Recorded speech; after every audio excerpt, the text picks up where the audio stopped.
जय जोहार, नमस्कार दोस्तों, आप सभी को स्वागत है सीजी मीटर यूट्यूब चैनल के और एक नए वीडियो पर। दोस्तों, कांग्रेस का घोषणा पत्र जारी हो गया है। उस घोषणा पत्र में कहा गया है कि अब 3200 रुपया प्रति कुंटल के दर से धान की खरीदी की जाएगी और किसानों का भी ऋण माफ करने का बात कहे हैं और 200 यूनिट तक के बिजली बिल माफ करने का भी बात इस घोषणा पत्र में कही गई है। तो चलिए ज़्यादा जानकारी के लिए देखते हैं घोषणा पत्र कार्यक्रम को। आदरणीय साथियों, इस चुनाव में जो घोषणा पत्र लेकर आए हैं, भरोसे का घोषणा पत्र है। भरोसा बरकरार, फिर से कांग्रेस सरकार, वादा है फिर निभाएंगे। तो पहली बात, इसमें से गारंटी के रूप में हमारे नेता राहुल जी, खड़गे जी, प्रियंका जी, शैलजा जी ने गारंटी के रूप में दी है। तो 20 क्विंटल धान खरीदी की शुरुआत तो हम लोगों ने पहले कर दिया, 1 नवंबर से शुरू हो चुका है। दूसरा, इस बार भी किसानों का कर्ज माफ होगा। 20 क्विंटल प्रति एकड़ तक धान खरीदी हम करेंगे। सभी सरकारी स्कूलों कॉलेजों में केजी से लेकर पीजी तक शिक्षा मुफ्त होगी, जिसमें चाहे वो नर्सिंग कॉलेज हो, पॉलिटेक्निक हो, चाहे वो साइंस हो, आर्ट हो, कॉमर्स हो, या फिर इंजीनियरिंग कॉलेज या मेडिकल कॉलेज। छत्तीसगढ़ के कोई भी वर्ग के बच्चे यदि अध्ययन कर रहे हैं तो उसे कोई एडमिशन फीस नहीं लगेगा और कोई ट्यूशन फीस नहीं लगेगा, मुफ्त में शिक्षा होगी। मैं समझता हूँ देश में ये पहली बार इस प्रकार से घोषणा पत्र में लाए हैं।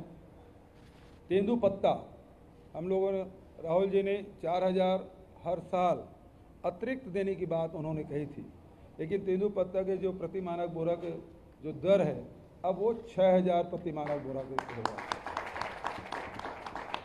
उसी प्रकार से भूमिहीन के लिए जो घोषणा राहुल जी ने की थी, 7000 से बढ़ा के 10,000 किया जाएगा। अब महत्वपूर्ण बात यह है कि जहां किसानों की कर्जा माफ की बात और 20 क्विंटल धान खरीदी की बात की थी, राजीव गांधी किसान न्याय योजना में मिलने वाली इनपुट सब्सिडी सहित किसानों को जो धान की कीमत अब मिलेगी वो 3200 रुपया प्रति क्विंटल है। उसी प्रकार से 200 यूनिट तक के बिजली बिल फ्री, इसकी गारंटी हमारे नेताओं ने पहले दी। गैस सिलेंडर में सभी आय वर्ग के माताओं बहनों को महतारी न्याय योजना के लागू कर प्रति सिलेंडर रिफिल करने पर 500 रुपये की सब्सिडी घर की महिलाओं को बैंक खाते के द्वारा सरकार सीधे उनके खाते में जमा कराएगी। ग्रामीण क्षेत्र में 17.5 लाख आवास बनाए जाएंगे, जिसमें 7.5 लाख के पहली किस्त पहुंच चुकी है। 10 लाख आवास आने वाले 5 वर्षों में फिर से हम बनाएंगे। लघु अनुपज की कीमत में 10 रुपया प्रति किलो उसमें वृद्धि की जाएगी, चाहे महुआ हो, चाहे इमली हो, चाहे अमचूर हो, तो इसमें 10 रुपया प्रति किलो के हिसाब से वृद्धि की जाएगी। स्वास्थ्य के हिसाब से 10 लाख रुपये तक के मुफ्त इलाज कराया जाएगा। पहले 5 लाख था डॉक्टर खूबचंद बघेल स्वास्थ्य सहायता योजना, अब वो 10 लाख तक के। और एपीएल परिवार जो है केवल 50,000 तक की उसको छूट मिलती थी, अब उसे बढ़ाकर 5 लाख रुपया उसका किया जाएगा। दुर्घटना में इलाज, छत्तीसगढ़ के निवासी सड़क दुर्घटना में तथा अन्य आकस्मिक दुर्घटनाओं में मुख्यमंत्री विशेष स्वास्थ्य सहायता योजना के तहत निःशुल्क स्वास्थ्य सुविधा उपलब्ध कराई जाएगी। चाहे वो राशि कितनी भी हो, उसके इलाज सरकार वहन करेगी। तीवरा का भी समर्थन मूल्य हम लोग घोषित करेंगे और उसमें खरीदी की व्यवस्था की जाएगी। परिवहन व्यवसायी जो है, जिसके राज्य में परिवहन व्यवसाय से जुड़े 66,000 से अधिक वाहन मालिकों के वर्ष 2018 तक 726 करोड़ रुपए के जो बकाया मोटरयान कर है, शास्ती है और ब्याज के कर्ज माफ़ की जाएगी। उसी प्रकार से रूरल इंडस्ट्रियल पार्क और अर्बन इंडस्ट्रियल पार्क 300 है, अब उस 700 बढ़ा के 1000 रूरल इंडस्ट्रियल पार्क और अर्बन इंडस्ट्रियल पार्क बनाए जाएंगे ताकि युवाओं को, महिलाओं को रोजगार के नए अवसर मिल सके। सभी सरकारी स्कूल बनेंगे अब स्वामी आत्मानंद स्कूल। इसमें अभी तक के 753 स्कूल हम लोगों ने उन्नयन किया है। अब 6000 जो शासकीय हाई स्कूल और हायर सेकेंडरी स्कूल है उसका उन्नयन उसी तर्ज पर किया जाएगा जैसे स्वामी आत्मानंद स्कूल बने। स्व सहायता समूह के भी कर्ज माफ होंगे।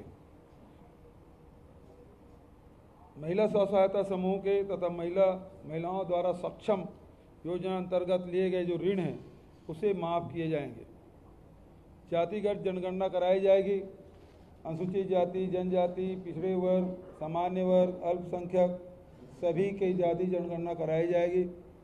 इससे जहाँ राजनीतिक लाभ तो मिलेगा ही, लेकिन सबसे बड़ी बात यह है कि सामाजिक और आर्थिक रूप से जो जातियाँ इन वर्गों में जो पिछड़ गए हैं उनके लिए सरकार अलग से योजना बना के उनके उत्थान और विकास के काम करेगी।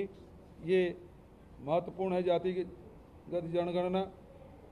युवा उद्योग व्यवसाय में ऋण है वो 50% सब्सिडी दी जाएगी। जो युवा उद्योग व्यवसाय के लिए ऋण पर अब तक के 40% सब्सिडी दी जाती थी उसे बढ़ाकर 50% सब्सिडी के साथ ऋण सुविधा उपलब्ध कराएगी। अंत में छत्तीसगढ़ में सरकार दोबारा बनते ही जितने भी जो अंत्येष्टि कार्यक्रम जो होता है और ख़ासकर राजनांदगांव में बड़ी अच्छी परंपरा है, इसी से प्रेरित होकर ये फैसला लिया गया है कि यहाँ के शमशान घाट में जो कंडे हैं, लकड़ी है, यहाँ समाज के द्वारा उपलब्ध कराया जाता है और निःशुल्क उपलब्ध कराया जाता है। तो उसको पूरे प्रदेश में लागू किया जाएगा, चाहे शहरी क्षेत्र हो चाहे ग्रामीण क्षेत्र हो। अंत्येष्टि के लिए लकड़ी और कंडे सरकार उपलब्ध कराएगी।